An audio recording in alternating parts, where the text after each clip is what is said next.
Right guys, this is KismaFX and this is my second strategy guide, if that's what you call it. Yeah, strategy guide.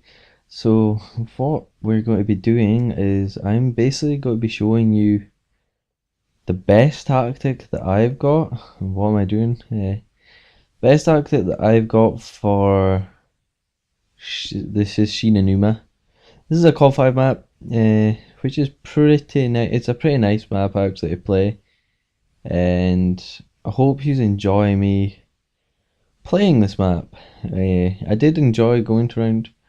I've never actually played this game on Black Ops, I should mention that first.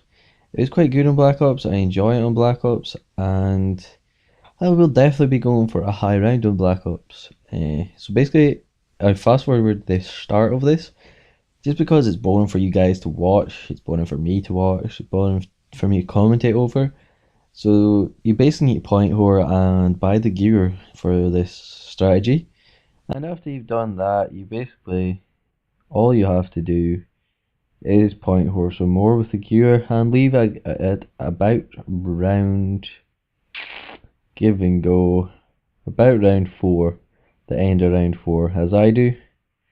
I managed to get max ammo. If I probably didn't get the max ammo, I would just go at the end of that round, and I got max ammo, so I could point whore a bit more with my pistol.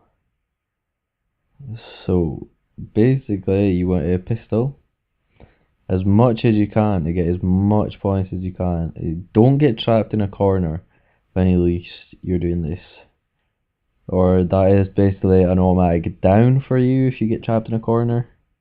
So you really want to be killing the zombies in the open and running like a kind of train thing.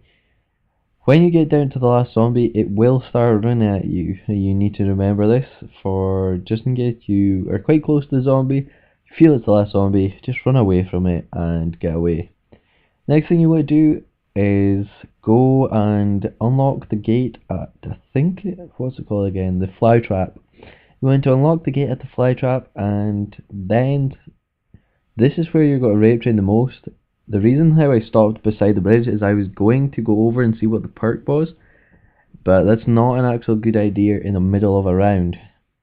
I end up going over there anyway because I do get trapped a bit, but this is the key to being good at solo zombies, is not to panic when you're like getting trapped, is just think as quick as you can a way to get out of the trap. And the way for me to get out of the trap is here, is I have to run all the way back, open the door, and I feel slightly safer here because I've got enough points to buy the power if I need to, but I'm just not that confident, and I buy quick revive. So if I was more confident, I wouldn't buy quick revive till like round 10, 11ish, and I'm even less confident because I had to go buy MP40. I wouldn't normally buy the MP40, but this is a good example. If you get in a tight situation, you have to think of a way to get out of it as quickly as possible. So this is actually quite good that I've shown you this, is not to panic and just think of the best and easiest way that you could, without putting yourself in danger, get out of it. Because you've not got Juggernaut at this low level. You're saving up to try and get Juggernaut, and you just want to get as much points up as you can, because numa is one of the hardest maps for finding your perk that you want, because on all the other Call of Duty maps you know where the perks are, the ones that have got perks, you know where all the perks are, and you really need to find Juggernaut to succeed in playing solo.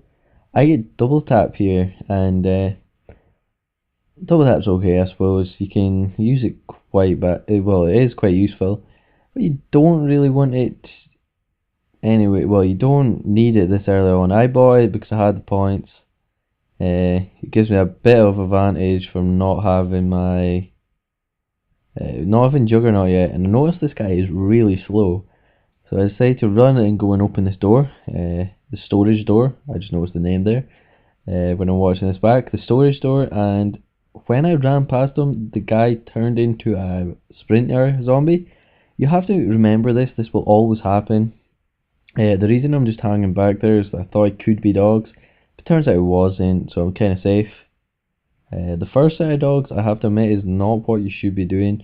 It is a good way to do on it if you're struggling like I was, but just wait. If you really want to succeed in the dogs, just wait and I will show you the correct strategy on the second set of dogs. So, uh, while I'm just rape training, this does get quite boring, so I'm going to add another topic in here.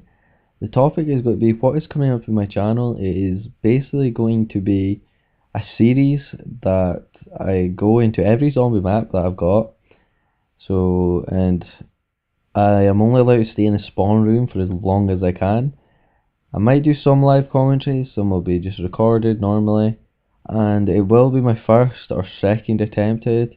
I might put up, depending on the reactions from my first one, I'll just be going through the maps in order. They will be on Black Ops, but if you want me to show you, say, show you one on COD 5, if you want me to play COD 5, just leave a comment on my series, or a comment on my channel, or a comment on this video. That would sound kind of retarded, but if you want, just tell me if you don't want me to do a COD 5 map, and the easiest way is just send me a message or comment so I know, and I will make sure that I do at least one or whatever map that you want to see on COD 5 or anything else. The other one I want is challenge ideas. So the challenges that I've set myself my challenge of going for as high round as I can in the spawn room. I don't know the name for that yet, but I will think of a name for it. So as you see here, I know the zombies can't jump over into the middle lane, so that's why I took that. And it ended up that I only had one zombie to kill, which is pretty good. I'm running out of ammo. I've not got a lot of ammo, so I'm trying to conserve my ammo. But I have to go buy anyway in a minute. So I'm just killing these zombies. You really do need to listen to the sounds coming through your TV, so you know where all the zombies are at. And into round 7, this is a dogs round, and due to the fact I've not got ammo and I can't afford the Thompson, I decided to run out and get my MP40 ammo. If you had ammo, you would just skip 2 minutes, well, don't skip, just keep watching until I get to my next dogs, and that is what you would do.